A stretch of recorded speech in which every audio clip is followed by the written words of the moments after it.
le nuage, la vague, le sable, the walk, the golf, hot huis, le coquillage, the walk, la mouette, het gebouw, ik, moi.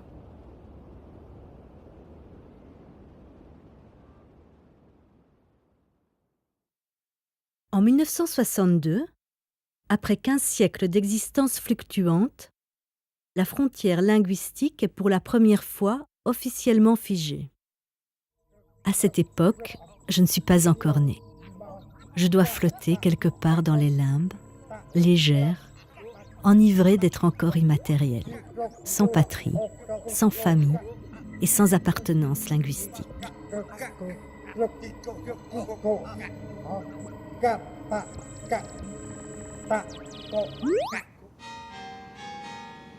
Il n'y a qu'à Bruxelles qu'on trouve une maternité rue des Cendres. C'est là que je nais, dans la Belgique de papa. Il y a 6 ans, nous avons perdu le Congo, mais Baudouin, notre bon roi, veille sur le pays. Dans quelques années, on me lira les 12 contes merveilleux écrits par notre souveraine Fabiola. Je commence à découvrir le monde dans les bras de ma mère, qui, tout en me nourrissant, me transmet ma langue maternelle. Iko, Muzuri, Caribou, Iko Muzuri. Iko Muzuri. Oh, mais en fait, que tu Oui. tu connais plein de choses en Kingwana. Ben, Dio, Minasikia Muzuri. Et en flamand, que tu peux me dire? Je dois parler flamand maintenant. Tant faut que je boive un petit coup. Ma mère n'a jamais été douée en irlandais. Moi non plus. Il faut dire que sa mère était française et que son père, André Takels, me félicitait quand j'avais des mauvais points dans cette langue. Quand on allait en vacances sur la côte, il exigeait d'aller en France, juste après la frontière, afin, disait-il, de ne pas donner son argent aux Flamands. Un jour, j'ai pris conscience que ma carte de la Belgique était comme ceci. Pourtant, je porte un nom flamand. Mon arrière-grand-père, Octave Dirks, né à Anvers, parlait lui parfaitement le néerlandais. Mais il n'a transmis la langue ni à son fils, Karl, ni à son petit-fils, Paul Dirks, mon père. Sur sa tombe, les lettres sont déjà presque effacées.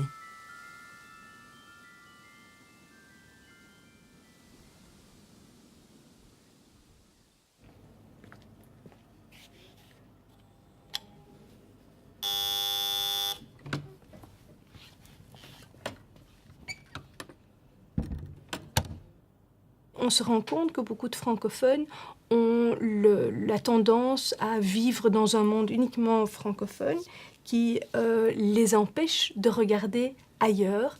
Et ailleurs, c'est par exemple chez leurs voisins, pas seulement au nord en Flandre, mais parfois leurs voisins parliers qui parlent le néerlandais. Et on pense que, en tout cas, le problème que beaucoup de francophones ont envers le néerlandais remonte à assez loin dans l'histoire et dans des rapports de force qu'il y a entre les deux langues. Qu'est-ce que je dois faire alors avec cet héritage-là? Alors moi, le conseil que je donnerais à tout francophone qui souhaite apprendre le néerlandais, c'est de chercher à avoir un maximum de contact avec cette langue. Alors, ça peut être un voyage en Flandre, se rendre régulièrement en Flandre et essayer de... Mon arrière-grand-père, Octave, était ministre et aviateur. Il avait choisi les lettres Z, U, T, ZUT, pour matricule d'un de ses coucous. J'en récupère les lisses chez mon oncle. Voilà. Ok. Tu vois ce que c'est, hein? Oui. C'est une grosse pièce, hein? Et il faut que je prenne le petit bout qui Là, tu veux qui le manque, petit bout pour oui. réparer. Oui, oui. Ah, Ça, sinon... voilà. On va le recoller alors, tu vois, Ah oui. il était ici, comme ça. D'accord. Voilà. Ok. Ok, c'est parfait. Et avec le moteur, Oui. ça fera... Qu'est-ce que tu vas faire avec ce moteur-là? Parce que je vais Oui, je on te va souhaite voir. bonne chance. Voilà ton moteur complet. Attention, c'est lui. Celle-là de biais, c'est plus joli. Ok. De pied. Voilà, comme ça. Comme c'est ça? lui. Oui, c'est lui. Comme ça. Voilà. Mon père vendait du matériel de transmission. Des courroies, des poulies, des roulements à billes. Le magasin qu'il a créé existe Comme toujours. Ça, c'est bien. Oui. Oui, oui, ça... Ok, Voilà. d'accord. Et puis on met l'axe On met ça là-dessus. sur l'axe, oui, du moteur et de la machine. Ah, ah. Et ça tourne... Et ça tourne. Ok. Non, dans l'autre sens, la main. Voilà. Et puis bon, ton engin, ça doit être avec un... À l'époque, non, c'est au milieu, hein. Ce qu'on appelait le manche à balai, là. C'est entre les jambes. Et Il ne c'est me à manque deux qu'un mains. costume, celui d'Octave, que me prête ma tante pour prendre les commandes de mon engin volant et retourner vers ma Flandre intérieure. Je décide de le baptiser le Super Truc Zut.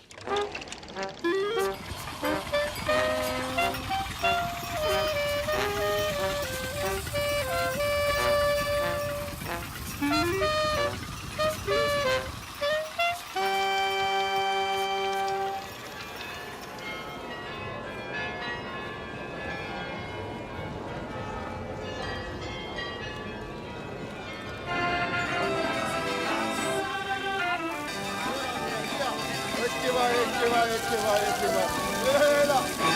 Dikke banana, madame. Doe banana. Twee stuk, madame. 3 euro. Wacht, hè. Ik wil graag 500 Hier met dat door de camera. spinaboom. Ja? Ja? Die twee bananen met al €1 de kilo. Juwelier, ja.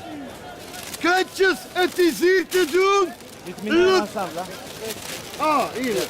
Nee, Ga bij de spinaboom. Spinaboom. Sperzieboom. Sperzieboom, ja. Un de mes souvenirs les plus anciens est celui d'une chanson qui accompagnait invariablement mon nom. Dirks, D-I-E-R-C-K-X, D-I-E-R-C-K-X, appelait mon père. Plus tard, je me suis mise moi aussi à répéter la petite chanson. Incantation rituelle pour éviter l'écorchement du patronyme. Dirks, D-I-E-R-C-K-X, D-I-E-R-C-K-X. Ici, à Anvers, je sais qu'on ne me demandera pas 3 fois d'en répéter l'orthographe.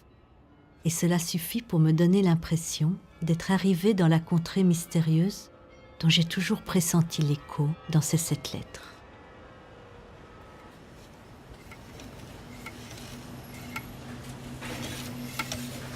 Et Dirks. Ja. C'est quoi ça ici? De D jusqu'au G. Ja. 1843 jusqu'au 1850. Vous avez une grande famille. Alles zijn naamsrechten. Je vois ici Dirks, Petrus, Josephus, Ja. Eugenius. Ja, dat is hij. 7 mai 1850. Ja. Donc ça c'est correct. Et ça c'est aussi correct. Ik wil zien de beroeps van de Ja, dan moet je vader. zelf, ze heeft in een boek, hè, die man. Behanger. Tapissier. Tapissier. Oui. Tapissier. Je loge chez Pitéanique. Il y a souvent du monde à la maison, comme le voisin qui lui aussi s'appelle Dirks. Jij hebt dezelfde naam dan ik. Dirks, kijk Ja. eens aan. En weet je, jij familie is hier van Antwerpen? Ik denk het. En denk je dat jij bent een neef van mij? Nee. Er zijn Ik heb het beloofd om het eens op te zoeken, maar ik heb het niet gedaan. Maar ik weet het niet, ik denk dat niet. Ik denk het niet. Aha. Misschien wel, maar er zijn er heel veel. En Hè. jij weet iets, zijn voorouders? Zijn jij voorouders? Mijn voorouders, ja, wat is dat mee? Ja, weet je wat doen jij voorouders? Ik begrijp het niet zo goed. Sorry. Weet wat jij voorouders... Ken je? Kent je ze? Non, faisait. Wat ze deden. Nee. Nee? Nee. Weet je niets over Ik denk dat de dat boeren foto? waren of zo, denk ik. Wat? Ja, dat is boeren. Dat zou wel kunnen, ja. Mijn grootvader was een commissaris. Politiecommissaris. Jij grootvaders. En jij vader van jij grootvader? Dat weet ik niet. Jij Geen weet niet. idee. Ja, dus dan moeten we dan eens allemaal aan de bomma vragen. Hè. Die weet dat nog Het is al helemaal. lang geleden dat ik nog eens gezien heb. Dus, Dat is de andere bomma, ja. dat is van mijn vaderskant. Die Ja. lief van Dirks. En ik heb er eigenlijk niet zoveel contact mee. Ah, is Dirks? Is Ja. niet Dirks? Dirks. D-I-E-R-C-K-X. Ja, zoals ik. Is dezelfde. Misschien zijn de broer en zuster. Ja, goedemiddag allemaal. Ik ben jullie leraar Wim. En ik wens jullie allemaal welkom in de klas. En ik hoop dat wij een goede tijd zullen hebben samen. Misschien gaan we beginnen met een kleine voorstellingsronde. Ik stel me voor. Ik zeg wie ik ben, uit welk land ik kom, hoe lang ik al in België woon. En dan doen jullie hetzelfde, oké? Goed, ik ben Wim. Ik heet Sharif. Ik ben Sharif. Ik kom uit Ethiopië. En ik woon hier sinds 2006. Ik ben Tatjana. Ik kom uit Litouwen. Ik woon in België al vier jaar. Ik ben Kamara Aissata. Ik kom uit Guinea en ik woon al 3 jaar in België. Ik ben Fatma. Ik kom uit Turkije. Ik woon in België al 3,5 jaar. Dankjewel, Fatma. Ja. En mevrouw? Mijn naam is Isabel Dirks en ik kom van België. En ik ben in België sinds 42 jaar. Beginnen, begonnen. Bijten, beet, gebeten. Bijten, beet, gebeten. Breken, brak, gebroken. Breken, brak, gebroken. Buigen, boog, gebogen. Buigen, boog, gebogen. Werpen, wierp, geworpen. Werpen, wierp, geworpen. Weten, wist, geweten. Weten, wist, geweten. Winnen, won, gewonnen. Winnen, won, gewonnen. Voilà, Isabel, we gaan vandaag frietjes maken. Hè? We hebben dat al eens gedaan. Maar we gaan dan nu eens proberen te begrijpen wat er gebeurt. We hebben dus de aardappelen geschild. On a épluché les pommes de terre. Et on va les mettre dans l'huile qui a 170 degrés. Et pas 115 degrés comme indiqué ici parce qu'il y a beaucoup d'eau dans les pommes de terre. In Nederland. Er is veel water in de aardappelen en als die in het vet komen, in dat hete vet komen, koelt dat onmiddellijk enkele graden af. Rundvlees neemt, is dat iets dradiger, iets peziger. Ja, ik vind dat. En dit is een zachtere vleessoort die ervoor zorgt dat in de stoofbereiding dat vlees ook enorm mals wordt. Niet een Vlaamse bereiding. Dit is een echte Vlaamse bereiding. Omdat in Brussel we doen dat ook. Je doet dat in Brussel. Ik kan me voorstellen. Ik eet ook carbonade in Brussel. Maar dat zijn niet de Vlaamse. Want wacht, hè, nu komen de geheimen. Het vlees aanbakken, geen probleem. Iedereen kan dat.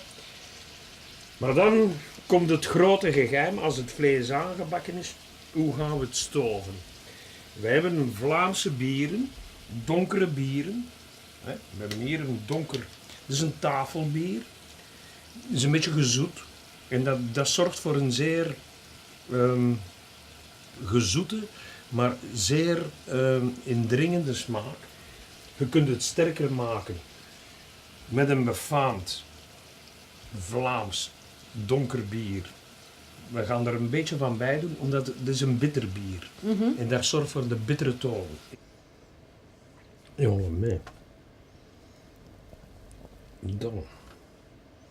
Le pot. Je loge à présent chez Martel et Marnix. Et maintenant, on laisse ça cuire pour 2 heures. Marnix fait les meilleures frites du monde. lief naar mij kijken. Op die foto kijkt er nog lief naar mij. Ils se connaissent depuis qu'ils ont 15 ans. Maar dan stak er scheel op. Babbelen, babbelen, babbelen, babbelen, babbelen, babbelen, babbelen, babbelen, babbelen, babbelen. J'expérimente avec Martel une nouvelle méthode d'apprentissage très efficace. Babbelen, babbelen, babbelen, babbelen. Kunt u me iets zeggen in de dronken dialect? Kijk, nu tweedekker. Kijk, een tweedekker. Dat is in de oorlog een vlieger die in de lucht hing. En als de benzine of de kerosine op was, dan viel die naar beneden. Dat was een tweedekker. Kijk, een tweedekker. Ja, mijn moeder zong aan haar wasstop. Hè. Dat was altijd van... Meekatoen komt morgen om, we zullen een pintje drinken. Meekatoen komt morgen om, we zullen een pintje doen. Hoe dat het dan verder gaat, weet ik niet. Maar dat was werkelijk plat Antwerps. Hè. En dat was terwijl dat mijn moeder om het kussen was, om het schuren of om het wassen. Dan zong ze van die liedjes. Ah ja, dat is mooi. Tarararam, tarapparapapara. Maar dat waren dan ook nog fantastische goeie woorden, maar ik kan het niet meer zeggen. Nee. Wat is uw naam? Mijn naam is Norma. Norma. Norma. Ik ben Isabel, aangenaam. Ik ben Marlies.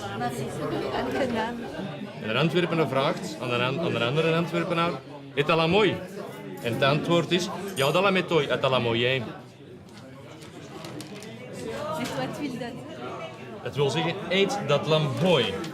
Ja, dat lam eet hooi, als dat lam hooi heeft. Et dat la mooi? Ja, dat la metoi, et la moyenne.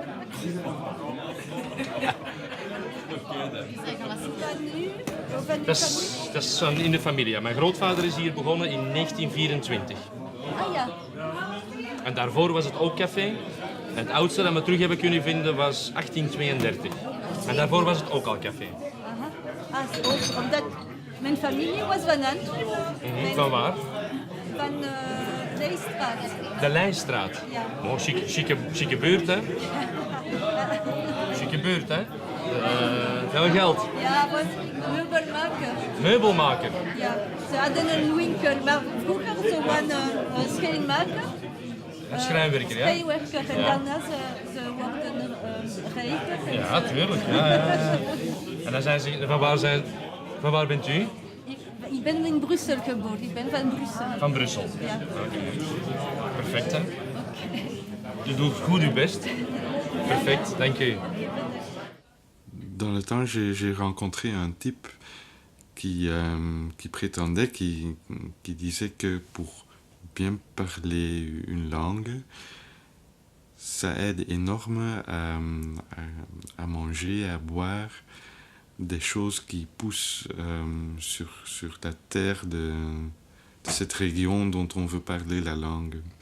Parce que selon lui, les sons de cette langue sont formés selon la terre, selon la composition du terre. Et quand on mange des trucs qui étaient dans cette terre-là, ça a pris un peu les ondes du territoire.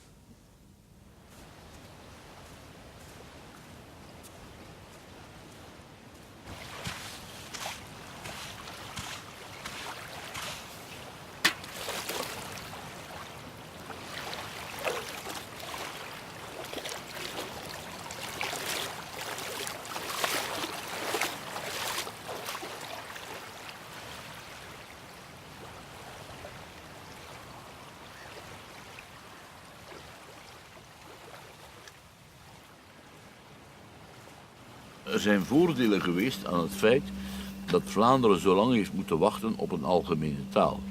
De dialecten hebben langer overleefd en daardoor hebben wij als Vlamingen eigenlijk altijd wel zin gehad om niet al te veel taalregels toe te passen. Dus de taal in Vlaanderen heeft nooit in een corset gezeten. wat meer het geval is met het Frans van de Académie Française enzovoort. Wij hebben dat soort van academie hebben wij niet. En dat geeft natuurlijk aan ons taalgebruik een zekere spontaniteit. Maar ik weet niet hoe de evolutie zal gebeuren als de dialecten weg zijn. Hè. Dus tot nog toe, ik zie veel voordelen in de aanwezigheid van dialecten. En nu spreek ik niet als folklorist. Hè. Ik heb niet zo'n mouchoir, een rouge avec le point blanc. Voilà, le point blanc. Hè. Dus zeker niet. Maar er zijn zoveel voordelen aan het hebben van een dialect naast een algemene taal, dat het jammer is dat we dat weggooien. Ik ga overal, j'ai la barbe d'un missionnaire, ik ga overal prediken, prêcher. Is dat in Frans? Oui, prêcher. Om te zeggen, alsjeblieft, leer je kinderen nog dialect. Het is een rijkdom, een richesse, sans pareil. Maar men doet het niet meer. Want dialect heeft nu eenmaal het etiket gekregen van taal van verliezers, losers. Zoals het Frans in de 16e, 17e, 18e eeuw vooral het etiket kreeg van de taal van de winners. De prestigetaal in Europa. Waardoor Brussel uiteindelijk helemaal verfranst geraakt is. Niet helemaal natuurlijk, maar voor een stuk verfranst is. Het eerste wat onze Vlaamse, mag ik het zeggen? Wat onze Vlaamse migranten die naar Brussel gingen wonen, het eerste wat ze deden was zich aanpassen, s'adapter à la langue française, parce que dat is uw verhaal, hè? Ja, is de verhaal van mijn familie. Ik heb daar veel begrip voor, maar men heeft ergens historisch bekeken, niet individueel, maar historisch is dat een fout geweest natuurlijk. Hè?